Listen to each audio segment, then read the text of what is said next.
Hi friends, అందరూ ఎలా ఉన్నారు? కొంతమంది అప్పులు తీర్చే మార్గం ఏదైనా ఉంటే చెప్పమని అడిగారు. అందుకే మీకు ఏదైనా అప్పు ఉంటే ఈజీగా తీర్చుకునేందుకు ఈ వీడియోలో తెలుసుకుందాం. ఈ తంత్రాన్ని ఉపయోగించి ఎంతోమంది లక్షల అప్పులను తీర్చేయడం జరిగింది. ఈ ప్రక్రియ చాలా సులభంగా ఉంటుంది కాబట్టి ఈ వీడియోని చివరి వరకు చూడండి. వీడియోలోకి వెళ్ళే ముందు మన ఛానల్ని సబ్స్క్రైబ్ చేసి బెల్ ఐకాన్ క్లిక్ చేయండి. Thank you so much.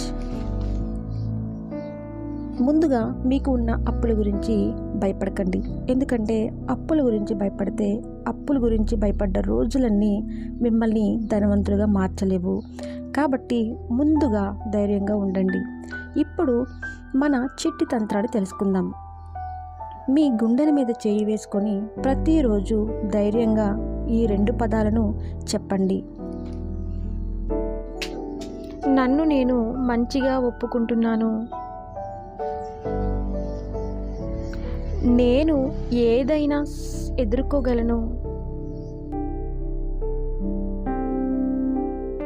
ఇలాంటి వాక్యాలు చెప్పడం వలన మీ మనోధైర్యం పెరిగి ఇన్నర్ మైండ్ దానిని అంగీకరించి అన్నీ మీకు ఇవ్వడం జరుగుతుంది. ఇది చెప్పే వరకు మీ జీవితంలో ఏ మార్పు కనిపించదు. కాబట్టి ఈ వాక్యాన్ని మీరు పదే పదే పలుమార్లు చెప్పుకుంటూ ఉండాలి. నన్ను నేను మంచిగా ఒప్పుకుంటున్నాను. నేను ఏదైనా సాధించగలను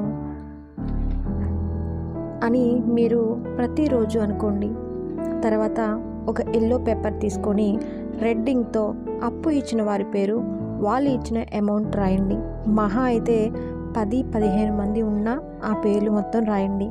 మీకు ఎంతమంది అయితే ఉంటారో అంతమంది పేర్లు రాయండి. వాళ్లకు అమౌంట్ ఇచ్చే తేదీని నిర్ణయించుకోండి.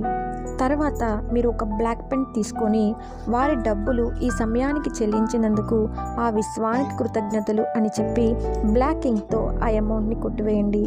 వారి పేర్లను మాత్రం ఏమీ చేయొద్దు. ఇలా చేసేటప్పుడు అప్పు అనే పదం మళ్ళీ మీరు వాడకండి.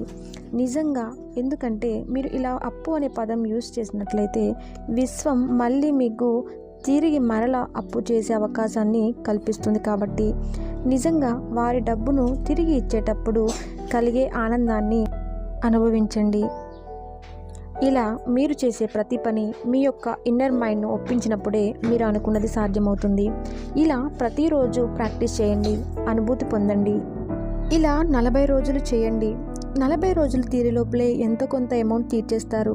నమ్మండి, ఈ తంత్రాన్ని ఉపయోగించి చాలామంది లక్షల అప్పులను తీర్చారు.